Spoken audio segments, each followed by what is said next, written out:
देश के कई शहर, विशेष रूप से उत्तरी हिस्से में रहने वाले लोग लगातार बढ़ रहे वायु प्रदूषण और कोरोना वायरस महामारी की दोहरी मार झेल रहे।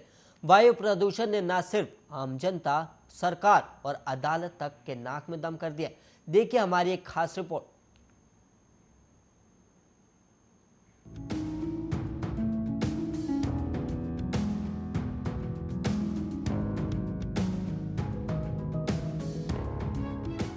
लोग प्रदूषण के कारण परेशान हैं। वहीं दिल्ली और हरियाणा में तो सरकार ने स्कूलों की छुट्टी तक घोषित कर दी है।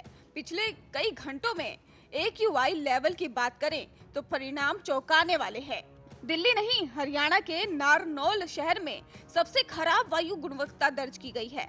दिल्ली लगातार बेहद खराब वायु गुणवत्ता में दम तोड़ रही है। हालत की गंभीरता के कारण मुख्यमंत्री अरविंद केजरीवाल ने एक सप्ताह के लिए स्कूल को बंद करने की घोषणा कर दी है।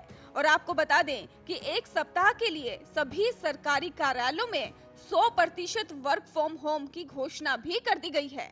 राजधानी दिल्ली के पड़ोसी राज्य हरियाणा ने भी राष्ट्रीय राजधानी क्षेत्र NCR में भी बढ़ते प्रदूषण के स्तर के कारण 4 जिलों गुरुग्राम, फरीदाबाद, झज्जर और सोनीपत में सभी स्कूलों को 17 नवंबर तक बंद करने का फैसला किया है। वहीं WHO के दिशा निर्देश का पालन किया गया होता तो 2019 तक यूरोपीय संघ में लगभग 2 लाख लोगों को बचाया जा सकता था।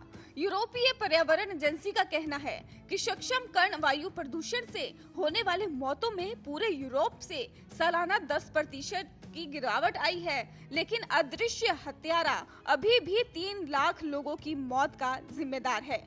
यूरोपीय पर्यावरण एजेंसी ने एक रिपोर्ट में कहा है कि वायु प्रदूषण के कारण 2019 में यूरोपीय संघ में 3,07,000 से ज्यादा मौतें हुई हैं। उनमें से कम आधे को असमय होने वाली मौतों से बचाया जा सकता था। रिपोर्ट में कहा गया है कि हवा की गुणवत्ता को सक्षम कणों और विशेष रूप से नाइट्रोजन डाइऑक्साइड और फिर जमीन पर ओजोन की मात्रा में मापा जाता है। रिपोर्ट के मुताबिक यूरोपीय संघ में वायु प्रदूषण 2018 की तुलना में 2019 में निश्चित रूप से कम हुआ है, लेकिन ये अभी भी अधिक है। पूरी दुनिया समेत यूरोप में वायु प्रदूषण की एक बड़ा स्तर खतरा बन गया है। WHO ने वायु प्रदूषण के सुधार के लिए मानक निर्धारित किए हैं और इन्हें दिशा निर्देश से समझाया भी गया है। आपको बता दें कि विश्व स्वास्थ्य संगठन वर्तमान में ब्लॉक में वायु प्रदूषण को कम करने के लिए यूरोपीय संघ के साथ मिलकर काम कर रहा है और घातक वायु प्रदूषण इंसानों में फेफड़ों की बीमारी का कारण बनता है, जिसमें कैंसर भी शामिल है। और जब सांस लेने से खतरनाक तत्व इंसानों के फेफड़ों में जाते हैं तो ये कैंसर जैसी घातक बीमारी का कारण बन जाते हैं। भारत ही नहीं, दुनिया के अधिकांश विकसित और विकासशील मुल्क वायु प्रदूषण की समस्या से जूझ रहे हैं। WHO ने वायु गुणवत्ता को लेकर जरूरी दिशा निर्देश बहुत पहले ही जारी किए थे, लेकिन उन्हें अभी भी वैश्विक स्तर पर लागू करने के लिए कोई कानूनी ढांचा मौजूद नहीं है। वायु प्रदूषण को रोकने के लिए 34% देशों में कोई जरूरी कानून नहीं है। अब देखना यह होगा कि हमारी सरकार प्रदूषण को रोकने के लिए क्या जरूरी कदम उठाने जा रही है।